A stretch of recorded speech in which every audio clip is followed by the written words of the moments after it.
Let's go. What is up, people? Welcome to another edition of the Targeting Winners podcast. Today we're going to be looking at Conference USA. My name is Tim, the FSU homer. I'm joined as always by Darren and Peter. Boys, how you doing? Not too shabby. It's Tuesday, so not. Oh yeah, we are recording a little early, so yes, we are. Having a decent week. On one hand, my Knicks lost last night, so they were not going to sweep. Hopefully, they don't get swept after winning the first two on the road. But bright times are ahead. Darren, what's going on? How's the Belmont weekend? Crowded. Thank God they all left. And I went to work at like 5:30 in the morning, and there were literally like I turn away from the track. I'm like 2 blocks away, and there were literally people like walking down the sidewalk at like 5:30 in the morning. And I managed to get out about a half hour, 20 minutes to 30 minutes or so before post time. I'm just like, please let me just get by Union Avenue without hitting anybody or adding 45 minutes to my drive home. And got there just as the rain started. What I was worried about all day long. Oh, yeah. Right Held until out post for the time race. to start raining. So as usual, my bet right down the pooper. But what are you gonna do? Who'd you have again? I had Emerging Market. Yeah, at one point, like, yeah, he's gonna take this, and then he's like, you know what? I'm just not gonna run anymore. Screw it. So. Yeah, Golden Tempo seemed to make his run a little later than he did the first. I'm like, he should have an easier run because he's not as far out to start the race. But I was like, where is he? Where is he? I was on seat 9. Okay, there it is. 5th, 4th, 3rd. Okay, there he goes. All right. It's so exciting race, though. Very fun race. Yeah. So now we're a ghost town here until July 3rd. I believe there's a little 3-day meet. And then July 9th, 10th, something like that. Starts up for real.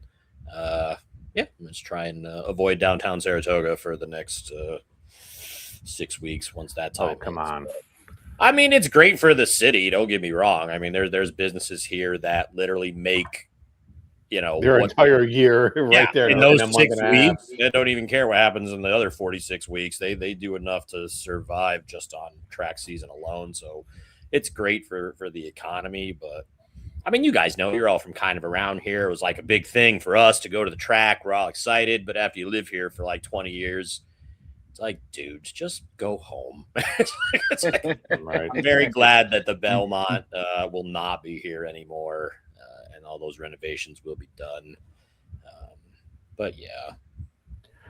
And Saratoga Ray made out without losing his shirt, so I think he had a decent day. Well, he's got to pace himself. He'll go hardcore once the meet starts. And right. Well, he said the line was too long to cash a ticket on the way out, so he's going to wait and get it next month. They were saying Belmont Day, like just at the track alone, like $13-14 million just got wagered on that one race. But people were like, I had to wait an hour to use the men's room. I was just like, crazy. And having been there on multiple Travers Saturdays and those being bad enough, I mean, they allowed for 50,000 people. In the 3 years it was here, it never hit 50,000. It was always like mid-40s. I think the attendance this past Saturday was like 46 and change. But like when the Travers is like 28,000 and you can't even move around then, I can only imagine what almost twice the amount of people must be like. I don't know how that's an enjoyable experience other than if you get out at some point and make it home, you can be like, you know what? I at least got to see the Belmont without having to drive, all the way down to Elmont, New York and watch it. But right. I don't know, man. Well, that's all right, because pretty soon you may be able to get in the backstretch because, Pete, I think we're close to getting that horse, man. Yeah, looking positive. I'm excited about that. We've got with the Under the Tree stable folks.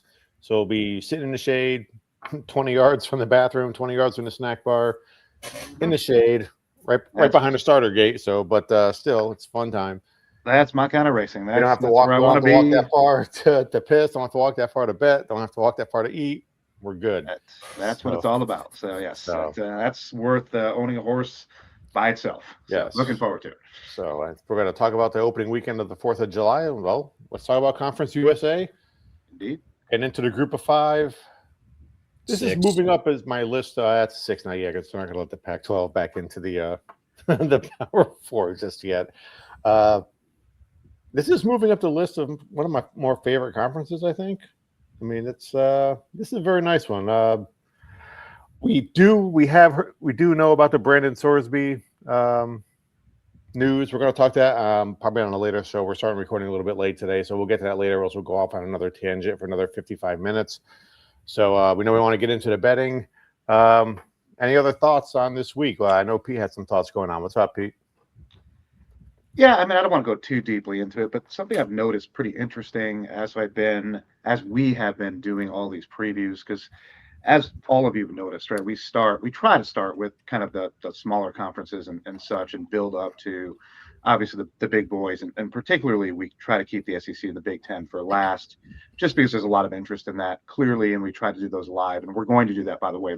That is the plan for this year, by the way, is we are going to do live streams when we do the previews of the Big Ten and SEC. So keep that in mind as we look forward. But as we've been looking, one thing that has become very, very obvious is largely for the most part up until recently, I've been using FanDuel, and we've been using FanDuel as our primary source just for the odds on the show. It doesn't mean we're always betting on FanDuel, but I tend to use it for odds on the show just to be consistent. But one thing I've noticed in trying to do all of these conference previews, especially the smaller conferences like Conference USA, for example, is that FanDuel just has not had the odds there for these early previews, these futures odds. Now, they have some of the conference championship odds there, some of them, not all of them. There's the win totals are definitely not there and not playable quite often. So it's a mixed bag, and definitely different than it has been in the past. So that's been to a point where it's very noticeable and different than DraftKings or other places. And it's been rather interesting and intriguing to me as I've kind of looked at it to figure out why is that? Like, why is it? It's, as I said, it's very different than last year, because last year, relatively early, all those odds were out there. So it's really easy for us to do all these conference previews because we had the odds really, I don't know, February. I mean, they were there very early for us to get these done. And so once again, very noticeable. And so, I've been kind of toying with the theory of why is that? Why are we not seeing them? Because it's not just, a month or two late. Clearly at this point, I don't know if some of these are coming, right? We're already into mid-June here, and some of these odds are not there. So I started to dig in, why could that be? And maybe we're not going to see this. Maybe this is kind of I don't know, where the future is evolving here with some of these sites, and maybe FanDuel is, kind of leading the path here. So my thought is, first and foremost, that I think for these non-power conferences, it can be very difficult to set lines on some of these things because of the churn, because of some of these other compelling pieces of evidence. Let me start with the first piece of evidence. As of January 2026, there were 3,350 FBS players in the transfer portal, which represents 25% of all FBS players, right? That was as of January. So that's a massive pool of players. As we've talked about multiple times, trying to look at, these smaller teams and these smaller conferences when the rosters are churning so heavily from year to year with the portal, it's challenging, right? Because you don't know what you're getting from year to year, point to point. And it would seem that I would think, because, obviously we're having challenges, trying to figure out what to do with some of these teams. There's no doubt in my mind that some of these books are having issues setting lines for these as well. So I think some of these books, especially FanDuel at the moment, it seems to be is essentially staying away from setting some of these lines or delaying them or something, simply because of the complexity, right? It's just definitely different than it has been. So we're seeing that without question play out. The second, right, so the retention in the group of 5 is certainly collapsing, right? We're seeing, really, players not staying at the original school. Almost 30% of players are not staying at their original school. Actually, sorry, it's the opposite. 30% of the players are staying at the original school. 70% that are not staying at the original school in non-power schools. That's a huge churn, right? So that's creating some of the issues as well. So we're seeing that play out as well. Also, clearly we've talked about it many, many times. When you're talking about power schools, power conferences, there's a lot of information. There's a lot of people out there with information. And so it's difficult to find angles and lines sometimes on some of those teams because it seems that everybody knows everything. With some of these smaller teams and smaller conferences, right, information is at a premium. And so there are opportunities that open themselves up because of that, right? Because it's not as easy to get information. So I think there is opportunity to do better as a better in some of these areas. So I think some of the books are shying away. So it's just been interesting to me. I was talking about it a bit with Darren and Tim last week, and I did some research over the past week just to see, am I imagining this? I knew I wasn't imagining it, but like what's behind this? And certainly, conference realignment is leading into this, but it's certainly not, something that I'm imagining, right? When you look out there, when you go to play some of these games, when you look at whatever book it is that you play at normally, you might not find some of these lines there because they're not as available as they normally would be for like Conference USA. So wherever you normally play these lines, when we talk about playing some of these games, as with some of the bets we offer up today, you might have to look around a bit to find some of these lines because you might not be able to go where you'll normally go to bet them because they're not always available. So it's just been an interesting little find as we've been digging around. And I thought if any of you have not come across that out there, it's something to at least be aware of. And it would certainly suggest if you're betting anything outside of the power conferences, for sure, shop around, right? Because the lines are all over the place. Some books have them, some books don't. And so you can definitely price shop. So without question, we talk about it in our betting show and protecting your wallet show and all of that. Price shop because there's certainly opportunities. So I just wanted to bring that up because I just happened to notice that the further we dug into this. So that's really all. Outside of that, I want to move on to Conference USA, but it was just interesting to me as I dug deeper into some of these bets.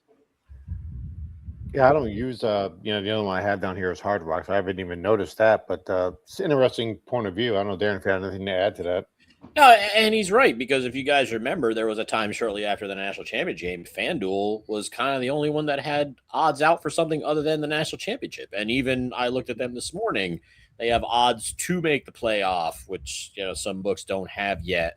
But even BetMGM, I mean, I use FanDuel, DraftKings, and BetMGM. Those are the three where like 99% of my bets are going. And, after today, I'll have 11 bets locked in that I'll have given out so far. I only have 3 of them on FanDuel. And one of them's a Heisman bet. I had to send money to Pete because I can't bet the Heisman here. But thankfully, that's at least something that FanDuel is currently offering if you're in a state that can bet that. But yeah, and I was discussing this with Pete in our text the other day. Like, I don't understand how they're so quick to market with, as quick as they were the first ones out. And it wasn't even close. I think it might have been a solid 3-4 weeks before somebody else even had anything futures-wise on college football. Maybe not that long, because I think I got the LSU bet on BetMGM, I think like end of January. So, but yeah, it's weird. I just wonder, like, I know they replaced their CEO. I don't think that has anything to do with it. I want to say maybe as of like 2 weeks ago, only 2 FBS teams hadn't made their rosters available. So most of these places that are making lines should know who are on these teams at this point. Like, you can't get a player from the portal anymore. So it's just odd to me. Like, are they losing some business? Maybe, but I mean, the markets they have, they're still offering a few more things than what you're finding at DraftKings and BetMGM and probably some other books as well. But it's just struck me as odd. Like Pete said, we're in mid-June, and half of his bets, or any bets from like the last 3 or 4 weeks here, he's had to use his DraftKings account because as a FanDuel guy, he can't.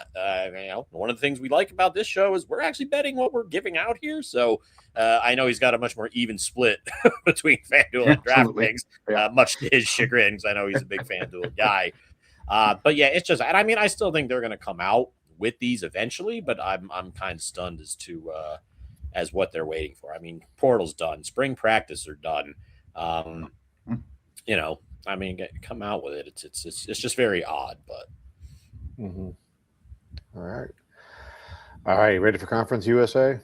Let's do it. I am. I believe before you hop there, Pete and I were agreeing with you. This is really kind of a good conference for betting, not just futures, but I think even from a week-to-week standpoint, because you'll see once we get to the odds, well, I think like 6 of these 10 teams are like 11-1 or shorter to win it all. I think 4 of them are like 7-1 or shorter. So from a futures perspective, that tells me a lot of these teams are kind of equal. This is going to be a fun conference. I don't know if they're back on Wednesday nights during October, but I really hope so because I'm low key. That's why you guys got in there. I had all these issues logging on again, so hopefully my dog stays out of my wife's office. We'll Yes. well, it's weird because I'm on the bottom right corner of the screen now. Usually I'm in the top left. So if you're watching this on YouTube, it's like, well, that's weird. I feel like I'm on the wrong side of the bed a little bit here. I'm usually up in the top left corner, and now I'm in the bottom right. So we'll see what happens. I see you in the bottom left, so I don't know. Yeah, usually on this side you're in the top, and Darren's in the middle. I'm on the bottom. Now you're on the bottom. Right. That's what. Yeah, I'm on the bottom now. I'm usually up in the top left. I prefer you on the bottom, so we're good. Oh, there we go. As an FSU fan, we should all be kind of ranked how our teams are going to. There we go. There we go. Yeah. I think we're in the right order. My team ranking, Notre Dame, Michigan, sure. That's right. At least preseason, we're in the right order. Yeah, that's correct. All right, let's move on. Delaware plus 700 to win the conference. Over under is 5.5 wins. Wise ass Darren. Let's start with you. Wise ass. That's Mr. Wise ass. First of all, and again, whenever I'm wrong, feel free to. Whenever I'm wrong, feel free to let me know. But all right, I think Notre Dame, Michigan, Florida State. I think that's accurate. Yeah, all right, probably. Delaware. I kind of enjoyed Delaware. I believe last year was their first year in the FBS here. A rarity for any G6 team. A lot of returning starters coming back on the offensive side of the ball. I love me some Nick Minicucci. They are definitely going to have one of the better offenses in this conference. On the flip side, God, this defense is a disaster. I mean, you look at the Conference USA stats, anything defensively, these guys were at or near the bottom. Registering 26 sacks is pretty good, but that defensive line is going to be all new players. Overall, though, some solid returning production. They ranked 25th in the country. But this schedule, along with that defense, I know the 5.5 is juiced to the over on DraftKings, but I mean, Liberty, Jacksonville State, your 2 non-conference road games, Vanderbilt and Virginia. I don't see either of those going well. And the one thing about this conference, they do play 8 conference games, which means everybody is going to miss somebody. So you kind of have to take into consideration who they're missing. Delaware is missing Sam Houston, projected to be by far the worst team in this conference. So the schedule's not really doing them any favors until I see differently. I don't think their defense is going to do them any favors either. I don't have a bet here, but if I had to do a lean, I kind of would take the nicer juice. I would lean to the under here. Peter. Yeah, I mean, like you said, this is an interesting conference because there's a lot of teams bunched together, right?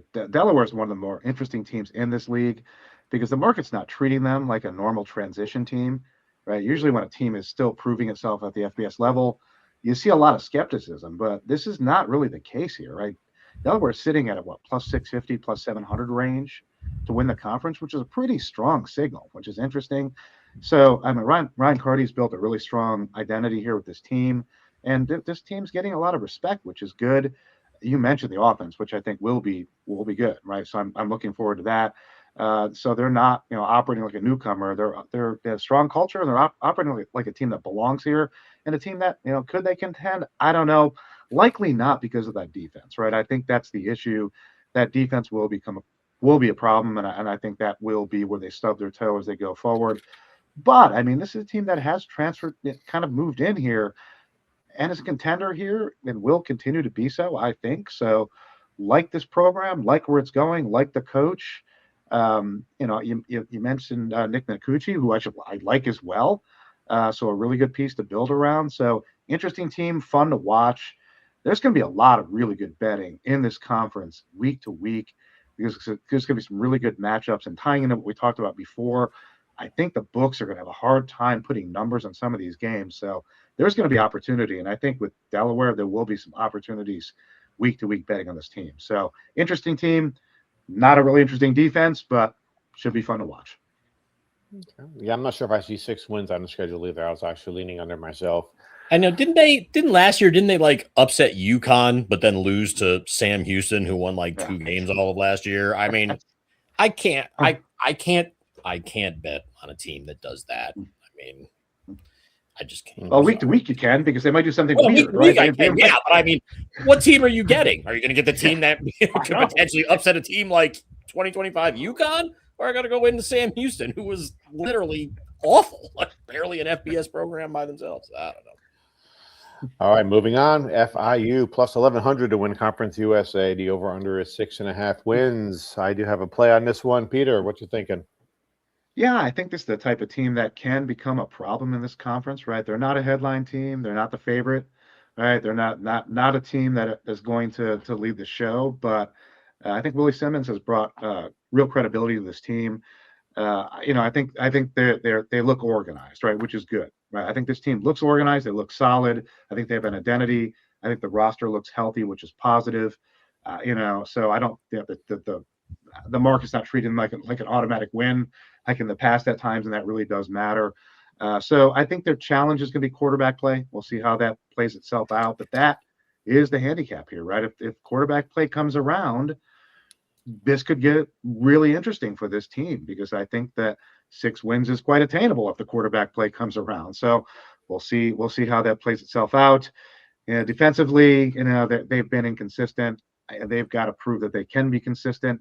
I'm not sure that's going to be the case. They've been volatile on that side of the ball specifically, but at times they really do look athletic and dangerous, right? So it feels like they have athletes. And the team is moving the right direction. So I think, there is potential for something pretty interesting here, but they have bad weeks, right? So it's almost like we just talked about Delaware and what we saw with them from week to week last year.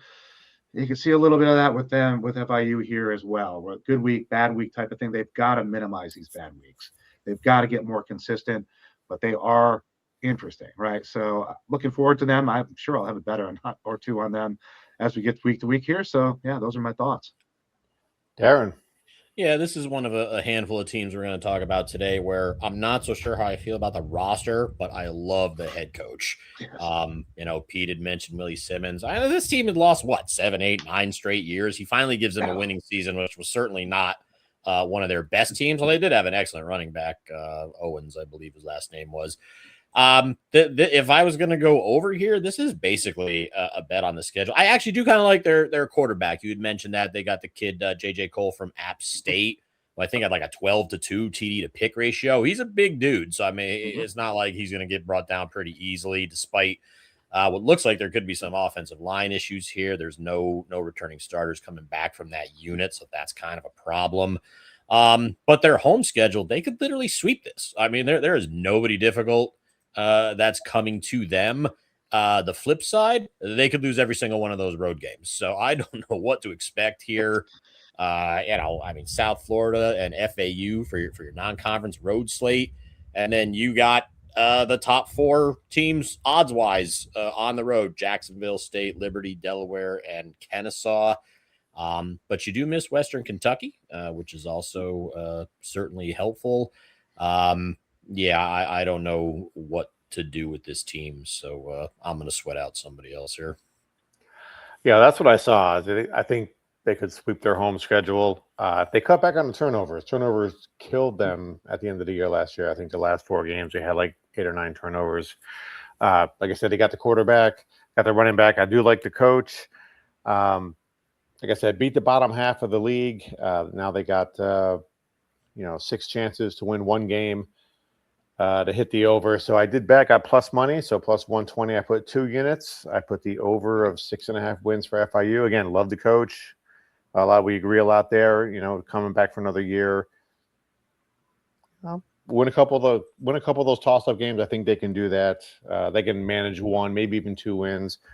New coach, new regime in the first game of the year there. So we'll see what happens with that game. I don't think that game's a definite loss.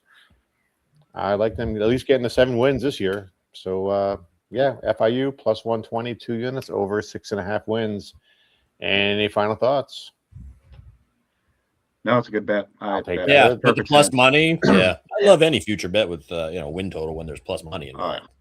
Yeah.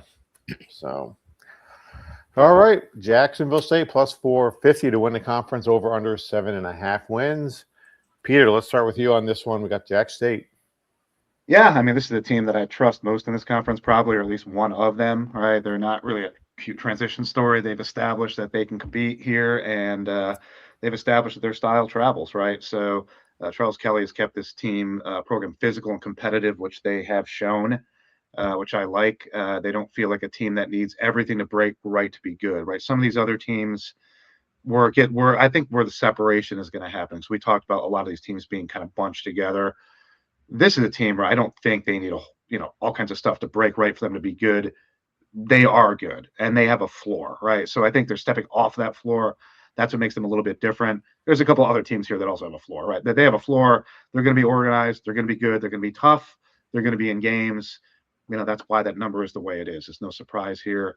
I see they're 8-4 team probably or better would not surprise me. So the issue here is the pricing, right? I don't like the price. I don't think it's worth a bet for the conference at that price, which is why I didn't touch it. I think you're going to have solid quarterback play. I think it'll be steady. So they'll be in the mix, right? This team will be in the mix very much. Probably them and Liberty kind of locking horns as they're rolling forward. Kennesaw also as we get there for the conference, right? So it'd be interesting, but this team should be in the mix unless something really, really goes wrong, but I don't think it will. I think this will be a good team. I just don't like the price, but week to week could be some interesting bets out there. I love the price, man. Considering the two teams that have shorter odds than them, I can poke some serious holes in both of those squads. So to get plus 450 to at least make an appearance in this conference title game, I love it. So, I mean, I do have a half unit on here, but let's remember, I think a lot of this, like that win total 7.5 juice to the under. I mean, let's face it, man. What team here has got a bigger loss than running back Cam Cook going to West Virginia? And I think that's obviously factored in to some of these numbers here. But a lot of positives besides that. I mean, again, offensively, they're a top 50 team in returning production. I love their quarterback, Caden Creel, definitely a dual threat guy. They have this receiver, DeAndre Johnson. He's like 6'8", averages like 24 yards a catch. He's back. Every other running back on the roster last year has returned. So please just find one or two guys to at least do something to supplement somewhat of what you're losing with Cam Cook. But another thing I really like defensively, they're actually bringing back a lot more than a lot of these other teams. 5 returning starters, including their top 2 tacklers and their safety, Caleb Nix, who led the team with 4 picks. And remember, this team really had nothing last year, and they're still a 9-win team. You look at their home schedule, they could sweep that. There's nobody difficult on this home schedule here. I do want to see that road non-conference game against North Dakota State because they were FCS monsters, and now they're in the FBS this year. But going to Kennesaw, Western Kentucky, and Delaware, we already poked a ton of holes in Delaware's defense, and they miss Liberty. You're betting favorites. So, I mean, everything seems to be working in their favor to at least make a run at this title game.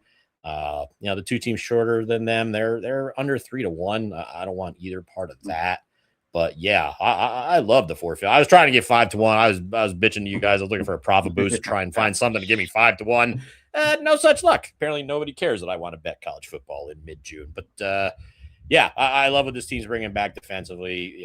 Pete mentioned Charles Kelly, another one of the coaches I love, and I'll probably say that about 5 other teams before we're done here. So, yeah, go Cox, half unit, plus 450 to win Conference USA. There is some excellent coaching in this conference. There really is. It's wonderful. I love this conference, I think. Yeah. All right, going to move on. Kennesaw State, plus 1,000 in win conference, over under 6.5 wins. Dan, let's go back to you. Yeah, losing Amari Odom is going to be a problem here. They got the Syracuse kid, Ricky Collins, to transfer in, but he was not very good, but Syracuse really wasn't after Angeli went down. A lot of the skill position guys who they're losing, which are quite a bit of them, most of these guys are being replaced by D2 or other FCS players. So we need to see if they can step up at this level here. Again, another coach that I love, Jerry Mack, last year's Conference USA Coach of the Year and well-deserved. The defense actually looks good, though. This is another defense that I'm actually quite fond of. and a Kennesaw Jacksonville Conference USA title game wouldn't surprise me one bit. Schedules not. I mean, they missed New Mexico State. Obviously, you would love to have them on the schedule. The road schedule is not terrible. I mean, you go to Western Kentucky, you have Tennessee in a non-conference, but and all the good teams are coming to their house: Liberty, Delaware, and Jacksonville State. So decent schedule, like the defense. 6.5 juice to the under. That might be a plus unit play if I was looking at the over here, but it all depends. It's all based on quarterback play, man. The guy they got lined up for QB1 worries the living bejesus out of me. So I'm proceeding with caution. No bet here, but I do like this team more than some of the others here. So. Yeah, I guess it's my turn. I mean, I like the team, and what you mentioned, one of the reasons I like the team, and that's defense, right? I do like the defense here, and that always makes me a little warm inside, so that's a good thing. So what I do like, 6.5 wins at plus money is something that I do very much like. I think the market's telling a little bit of two different stories here. The conference title market, where they around plus 700, plus 1,000 is the number I saw here. That's not a bottom tier number. That says the team is at least in the conversation, for the conference. So, and as you mentioned, right, certainly they could be playing in the championship game. I would not be surprised with that, particularly with that defense. And if the quarterback is serviceable plus, which I think he can be, we'll see how that plays itself out. But that win total at 6.5, if you look across that schedule, I think we can get to 7 wins. I could see, now they only need to get 7-5. I could see them getting to 7-5. When I walk through that schedule, West Georgia should be a win. Georgia State is a very winnable home game. Tennessee's a loss, but that doesn't really matter. Missouri State, Middle Tennessee, and Delaware at home. Sam Houston and FIU at home all give them a real path, right? So if you count those games, they should win or should strongly be competitive in. You get to 6 without asking for anything crazy, right? So I just need another win. And I think that's very doable here, right? Assuming that we get some reasonably solid quarterback play, which I think is possible here. And we're not asking a ton. This is not a team. Once again, we talked about some other teams that have very questionable defenses. So you're asking a lot of the quarterback. The defense can play well, right? And then the quarterback can just, kind of manage the game. I hate that term, but at times it does make sense. I think it'd be fine, right? So I think this bet makes a heck of a lot of sense. So I do have a bet here.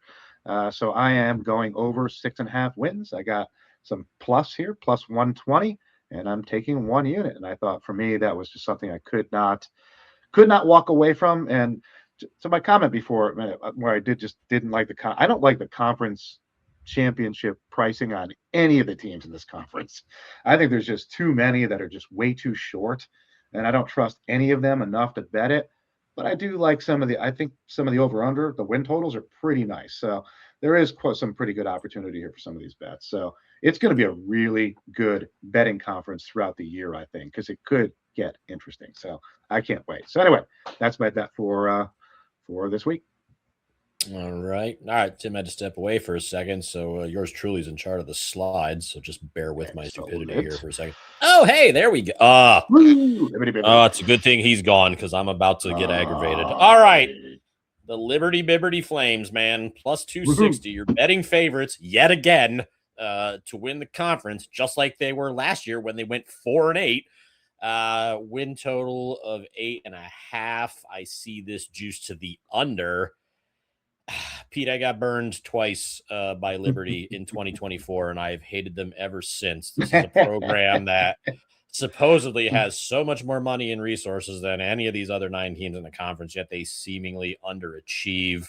Against the spread record in their last 2 years, 6-18. I know I have 2 of those losses without a doubt. What do you think? I mean, are you as aggravated with Liberty as I am, or are you willing to give them another chance to hurt you? I mean, I don't have a bet here, but I'm leaning toward option B. I'm willing to give them another chance and let them hurt me because I like to be hurt so much. But I mean, last year was an aberration, but we kind of knew that was coming, right? We just it felt like that was going to happen last year. I think the ship is righted this year. I actually think that they are, the most important team in this conference, because this market starts with them. I mean, I think they set the market in this conference for some of the reasons you said, right? They've got money, they've got deeper pockets, right? I think they're setting the standard in the conference, right? They're the favorite, and on the surface, it makes sense. You've got one of the best coaches in the conference on this team, in a conference that has a lot of good coaches. So there's a bunch of things lined up that says this team should be the favorite, right? They have resources, brand power, recent history of winning, putting last year aside for a minute, right? So all of that, but it does get a little more complicated because last year was not a good season, right? Very disappointing to say the least. The roster has changed dramatically now 2 years in a row. Talking more than, what was it, 50 new faces showing up in the spring. It's a huge turn, right? So that's not normal turnover. That is a major reset. So, I mean, to me, I always get nervous when there's that much turnover. This was needed turnover in this case. So this wasn't like haphazard. This is planned turnover. If there's a coach in the league, they can handle it. They got the coach in the league. They can handle this. He can build an offense. He can identify players. He can create a winning structure. So I don't think I'm not overly concerned, but it's going to take some time to gel. So I wouldn't bet on them to win the conference just because there's just too much turn and churn going. That said, are they going to win 8? Are they going to win 9? I don't know. They should certainly be in play. I think I'd be surprised if they're not in play. That's about all I could say from them at this point. Is I think they'll be in play. Exactly what that shapes out to be, I'm not entirely sure. So it'll be interesting to see how it plays out. So those are my thoughts on them. Yeah, I mean, again, the schedule is ass. I mean, you go to James Madison. Credit to Liberty for finally scheduling somebody actually somewhat decent in the non-conference, because usually their MO is they don't do that. Yes. But again, I had read somewhere Liberty is usually successful when they can run the ball well. Well, they sucked at that last year. And I also see there's 4 returning starters on the O-line. There are 6 potential RB1s on this roster. So it looks like Chadwell, like you had mentioned, looks like he's trying to at least get back to what made Liberty successful. If Ethan Vasco is healthy, he had some surgery in the spring. He's probably your starting quarterback, but they have a couple of transfers that came in just in case he's not ready to go. Again, yeah, this is a defense that I am not a fan of. This is one of the reasons why I bet Jacksonville State. I don't know if we've ever associated Liberty with being good defensively. I think once they made that bowl game with Oregon like 5 years ago and then got their ass beat, I think everybody just assumes Conference USA is Liberty and nobody else. But this is a defense that only got 17 sacks last year. They could not stop the run. They were 8th in the conference in run defense. Great against the pass, first in the conference, but the secondary is being replaced. And the thing I hate the most when you have a successful unit, when the defense coordinator is new. So now they're working in a new defense coordinator as well. I already mentioned their ATS record in the last 2 years. It's god awful. But this is 8.5 because, again, that schedule. It's not. I'm not getting burned by these effers again. I'm not betting them. I need to see, if they can run the ball like they used to. I need to see if they can stop the run, because apparently they can't do that either. 260 is way too short for me to take it. And they're good. I mean, how many times did we talk last year where they looked like they just kind of like gave up on the season? Like they just did not want to be playing football anymore. I don't know if that's a coaching thing or what, but I was not impressed with a lot of the games I saw Liberty play last year. So I'm avoiding the heartbreak. I don't want anything to do with this team, but I certainly agree with you to some extent, P, where I could see them going 9-3 and being in the conference title again. But there's just things on both sides of the ball that they need to work on, and I'm not putting my money on that shorter price to see if it happens. Tim, your thoughts before you take back over this. I was leaning the under big time. It's for a lot of what you guys just said. I was like, I don't think they're going to get that many wins. So I was leaning the under. Only thoughts, then I just left it. Plus, the odds are pretty short as well. So Middle Tennessee plus 5,000 to win Conference USA. Over-unders 3.5 wins. Who started with Liberty? We'll go with Peter. We'll go with you this time. Okay, sure. Yeah, I mean it's a team that I would describe as improving. They're just really not really ready to contend at all here. So that's fine, right? So I think Derek Mason brought them credibility, especially on the defensive side, and I think the roster is better than it was. So I could say some positive things about them. I don't think they're a complete dog. The issue is that the improvement doesn't really equal contention at this point. The team needs to get consistent, right? Week to week consistency is what they need to be striving for this year. So they've added some talent, but they have to deal with chemistry, timing, role definition, all that stuff that comes with it. Quarterback position obviously is important. Roman Gagliano could be interesting. We'll see what comes out there, but that's a name just to keep in mind because I think we could see him develop here. So I think we'll see stability come out of that, which will help them be more competitive. But the tools around him, reliability, consistency are going to be problems. So, they could be interesting. The team that could step up and surprise somebody at times, perhaps, but not a consistent team, not a contender, and not a team that I would put any money on at the moment, at least in a futures market. Doesn't mean that from week to week they might not be interesting at times. So those are my thoughts. Darren. I despise this team with every fiber of my being. I will just say this. You mentioned the quarterback.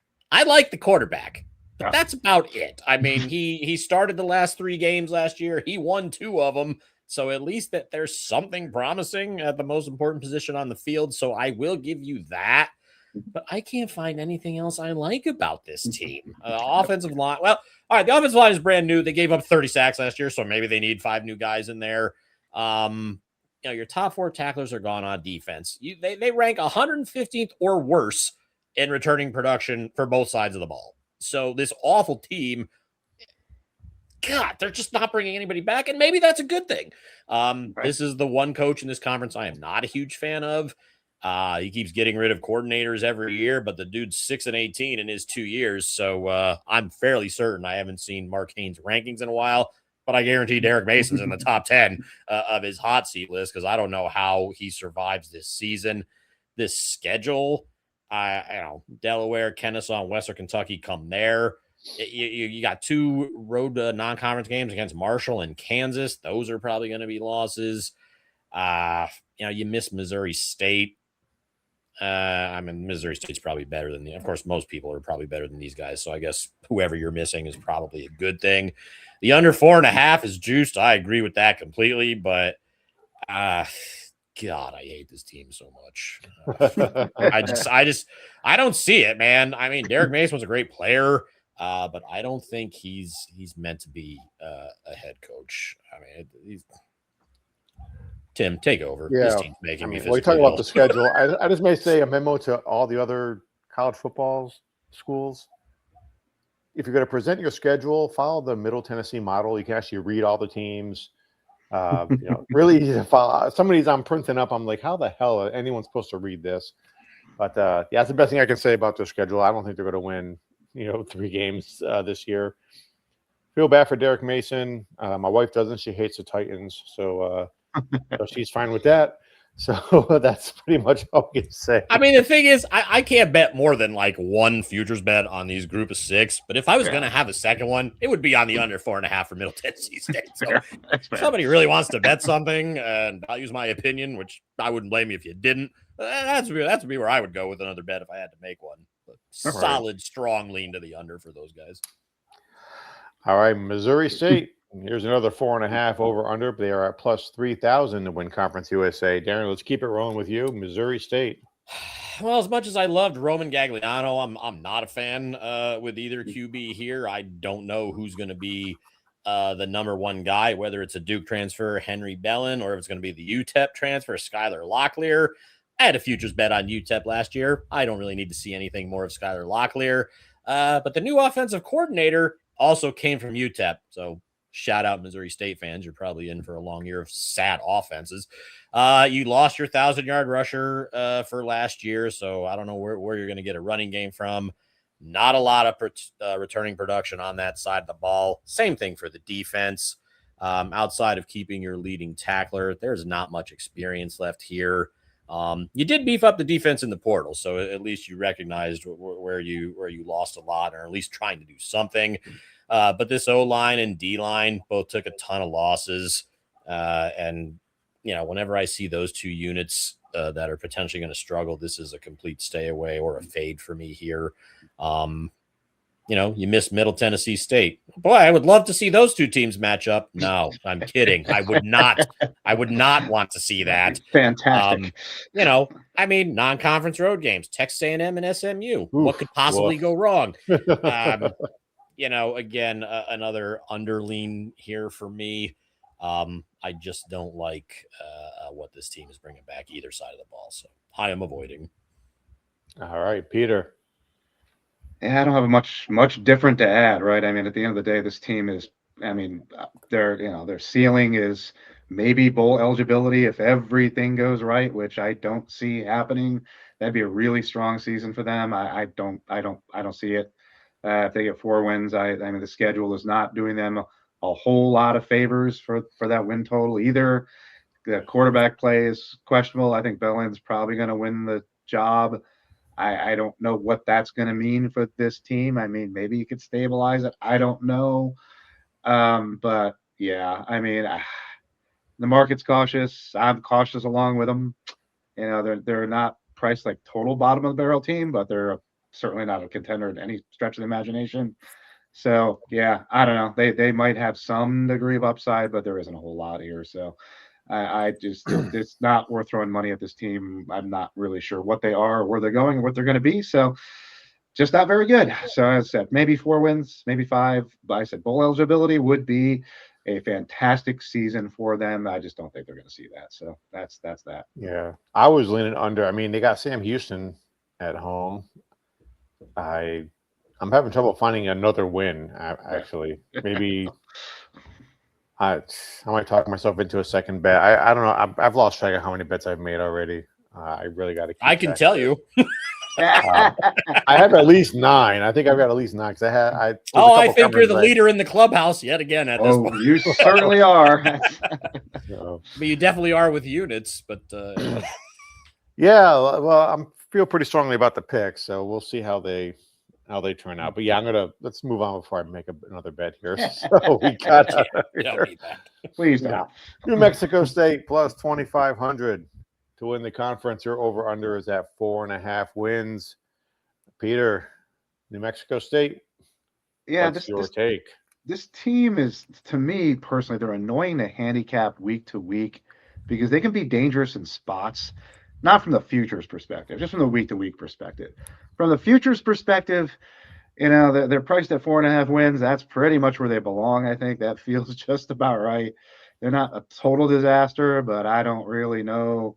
I could make an argument for either side of that 4.5. So decent season, somewhere in the middle of the league, maybe is about what they're going to be. Now, what I could see them doing, right? What they're probably set up to do this year is to ruin somebody's season somewhere along the way. They can step up and they can play well in spots, especially at home.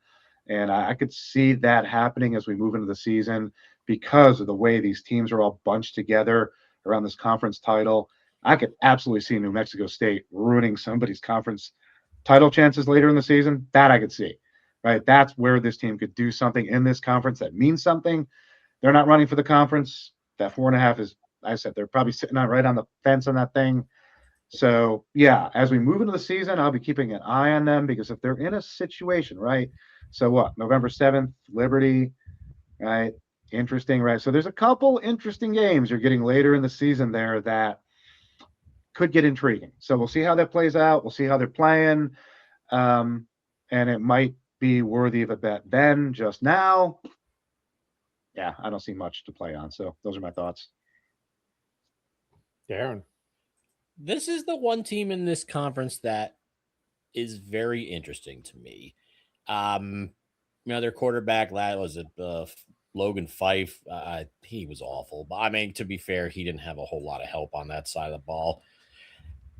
If this kid from Furman, who's coming in to be their quarterback, can start clicking with these wide receivers, there might be something to this team here. And I only say that because defensively, they're one of the teams that I like what they're bringing back. I mean, 14th in the nation in turnovers, as in like generating turnovers with 24. Your interception leaders back. 2 of your top 3 tacklers are back. This is one of those teams like, North Carolina that we've talked about. If you can just get anything from your offense, if this were a 6-6 team, I would not be surprised one bit. Now that schedule is brutal, which prevented me from actually betting the over here. You kept the rivalry with New Mexico. That's great, but New Mexico's probably going to dog walk these guys, which is fine. Your only tough road games are really non-conference, Hawaii and Florida State. You missed Kennesaw. It would be nice if you had missed Middle Tennessee State or Sam Houston or something. But this is a team whose offense I actually want to watch because I watched a couple of their games yesterday. Offensively, they were like taking ice pick to your eyeballs. I mean, that was maybe a little too graphic, but it was bad. It was not good at all. But yeah, I'm interested to see this kid from Furman and how he performs at quarterback because he's certainly in the right conference to succeed. But this schedule just kind of kept me away from making an over bet. But if we had to do a surprise team, I know we did that last year. We're not really doing that this year. This would be my surprise team. I kind of like what New Mexico State is defensively. If they get quarterback play, they're going to go to a bowl game. Excellent. Yeah, not a bad bet right there. Sam Houston plus 7,500 to win the conference. Another wonderful team here. Over under 3.5 wins.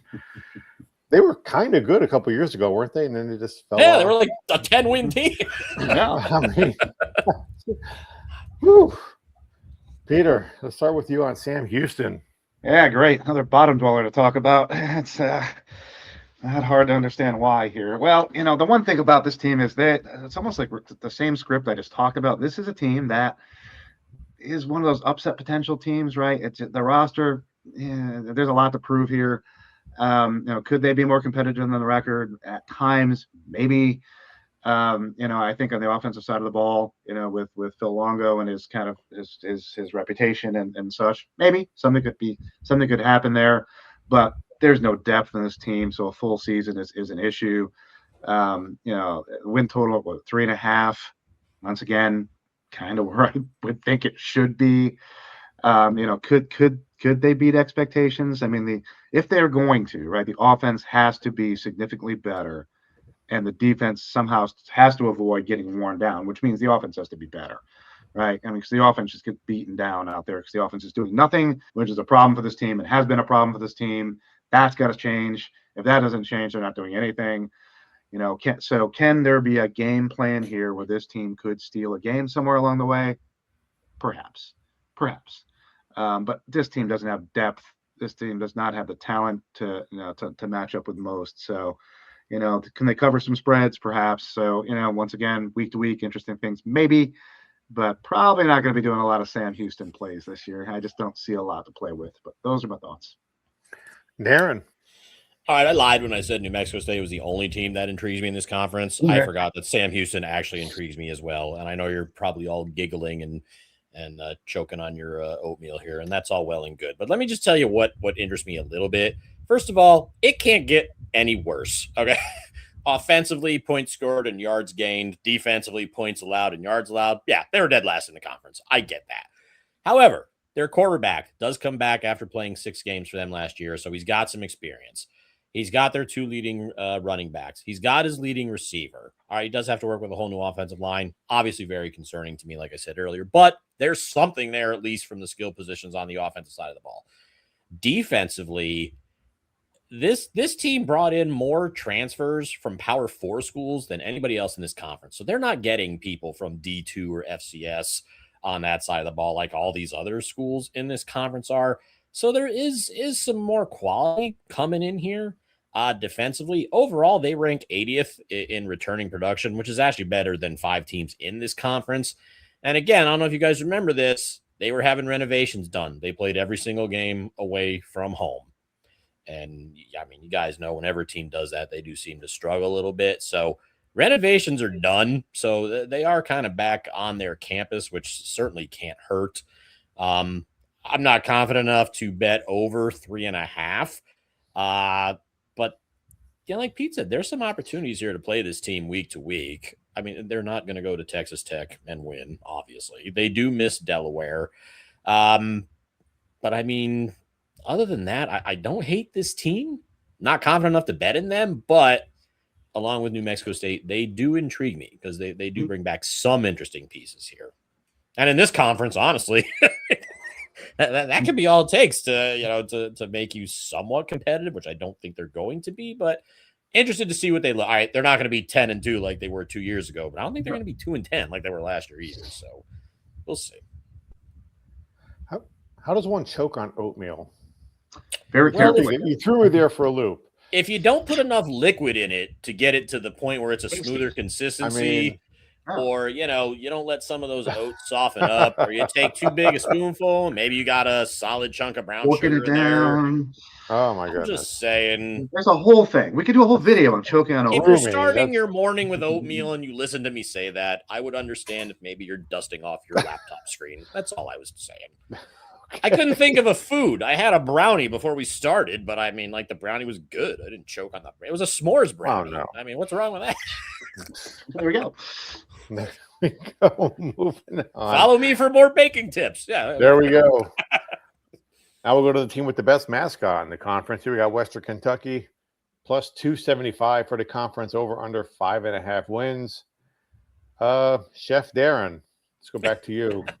First of all, for your s'mores brownie, a nice graham cracker crust before you put the batter in. Thank me later. Very nice. Okay, I know, Tim, you love this team because an FSU transfer could be QB1. So let's just cut the crap right now. We know that's the only that's the only reason you love this team. Yes, Brock Glenn could be the Hilltopper starting QB. It's probably going to be Rodney Tisdale, but Brock Glenn does bring the experience. While Rodney Tisdale is pretty good at throwing interceptions. So that remains to be seen.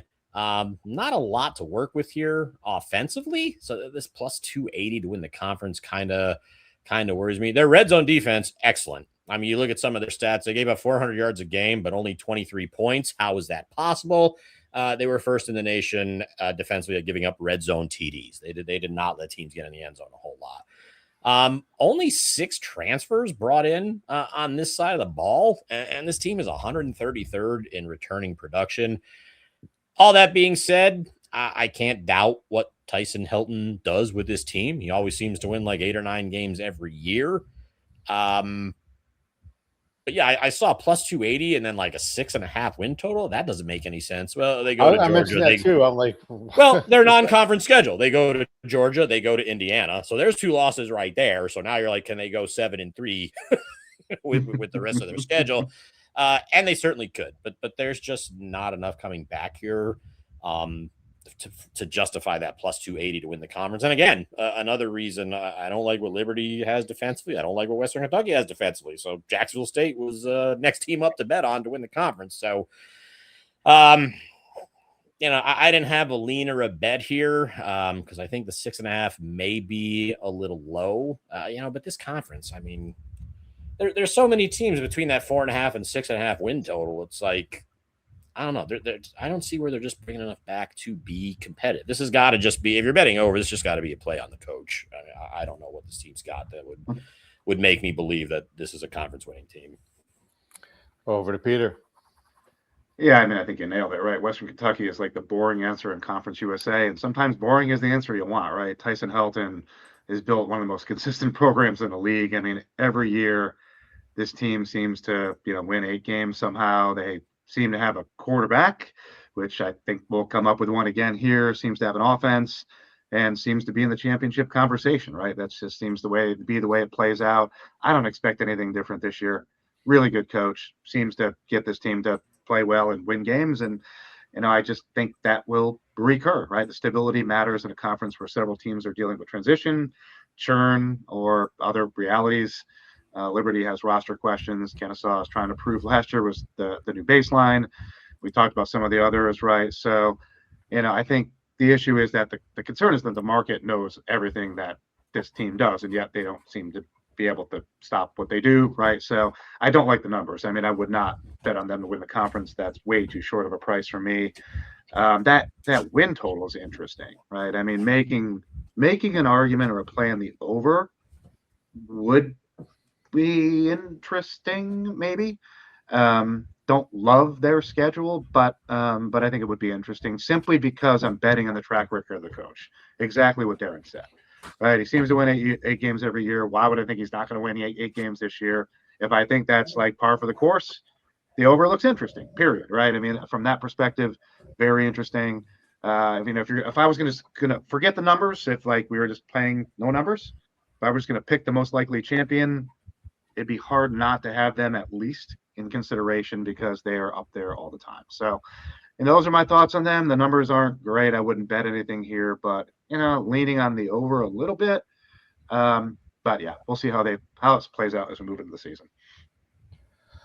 All right. Well, we still made this in just about an hour. Let's wrap up with our futures bets. Darren. Half unit, Jacksonville State to take down the CUSA at plus 450.